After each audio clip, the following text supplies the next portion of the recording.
Are you trying to find your way from chaos and confusion into clarity?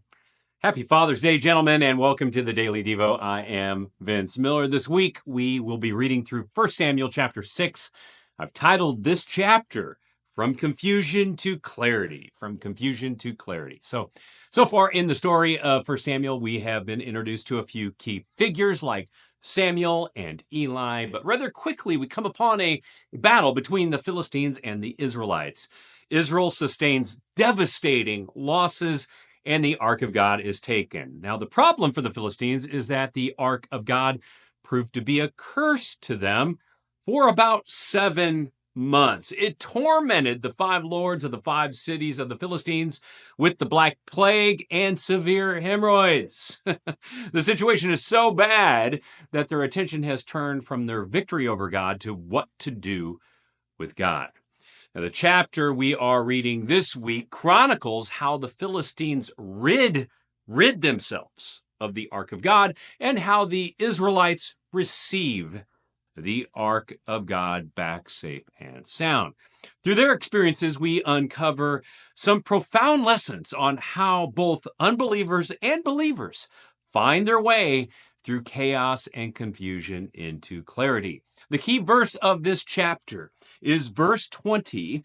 It reads, "Then the men of Beth Shemesh said, 'Who is able to stand before the Lord, this holy God? And to whom shall he go up away from us?'" Now, the Beth Shemesh people were Israelites, of course, and they make this statement as the ark has made its way back home. But if you read through the entire chapter, you will notice that chapter 6 begins with some big questions and then ends with some big questions. However, the questions at the beginning are very different from those at the end. The Philistines' initial question in verse 2 is, "What shall we do with the ark of the Lord?" The Israelites' final question in verse 20 that we just read is, "Who is able to stand before the Lord, this holy God?" As we compare these questions, we can see 3 distinct differences. First, the nature of the questions is different. The Philistines are grappling with how to handle the object or the Ark of God, while the Israelites are wrestling with the very nature of God. Second, the motivation behind the questions is different. The Philistines are driven by self-preservation to rid themselves of the ark, while the Israelites are motivated by self-renunciation, at least at the end of the chapter.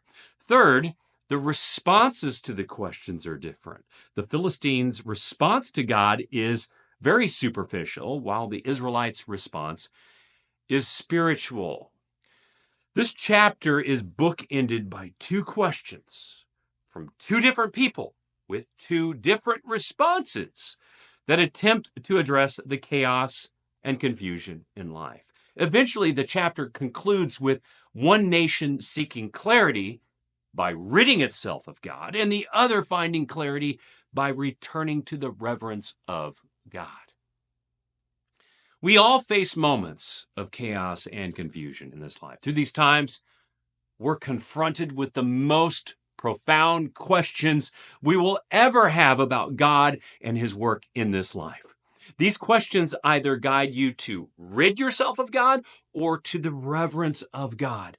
But if you rid yourself of God, you will never find the clarity you need through the chaos of this life. Chaos and confusion will come again. It will return.